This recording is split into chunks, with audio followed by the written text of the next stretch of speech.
Chaque matin en arrivant, mon premier geste c'est d'aller voir sur Lio Plaza ce qui a été publié. Je suis un utilisateur à la fois avide et en même temps paresseux. Avide parce que je vais chercher beaucoup d'infos et paresseux parce que ça fait 3 mois que je me suis inscrit, j'ai toujours pas mis ma photo. Quand on publie un article, ce qu'on aime bien, c'est savoir comment les gens réagissent, ce qu'ils en pensent, si c'est vrai, c'est pas vrai. Là, on l'a en direct. Il y a 8 jours, il y a eu un article du Journal du Dimanche sur les rendements de réseau. Il y a encore 3 ou 4 ans, on aurait eu 2, 3 retours par des fax avec de la mauvaise qualité, etc. etc. Là, suite à l'article du Journal du Dimanche, il y a eu 25 articles qu'on a vus sur Lio Plaza. La veille commerciale, les technologies du futur ou encore le réseau de la filière informatique, voici quelques-unes des 17 communautés qui animent le réseau social d'entreprise mis en place au sein de la Lyonnaise des Eaux depuis juillet dernier. Lio Plaza, c'est au sein de l'intranet Lio, la place des communautés, l'endroit où on va créer de l'intelligence collective et où on va chercher à créer les liens entre les individus.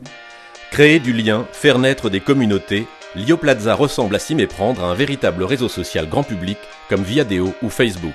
Mais qu'en est-il réellement en termes de fonctionnement ?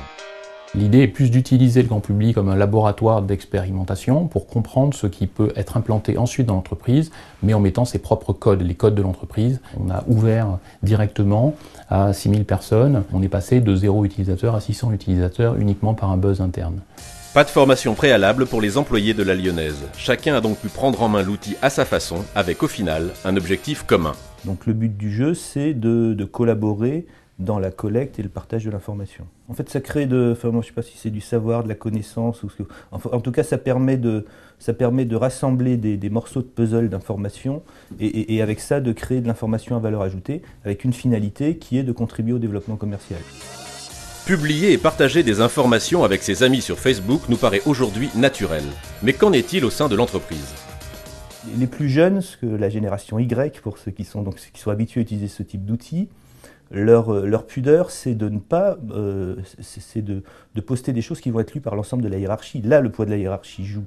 Je pense qu'il y a à l'autre extrême aussi une pudeur qui est celle de la hiérarchie au plus haut niveau, qui ne va pas vouloir forcément poster des commentaires un peu naturels, de peur d'être remis en cause. Favoriser la multiplication de l'échange et la fluidité de l'information, tels sont les objectifs des réseaux sociaux professionnels. Mais cela remet-il en question les rapports hiérarchiques ? Les relations qui sont créées ne suivent pas nécessairement la hiérarchie. D'un autre côté, la personne qui me lit plus se trouve dans mon équipe, donc je pense qu'on n'a pas encore cassé tous les codes de ce côté-là.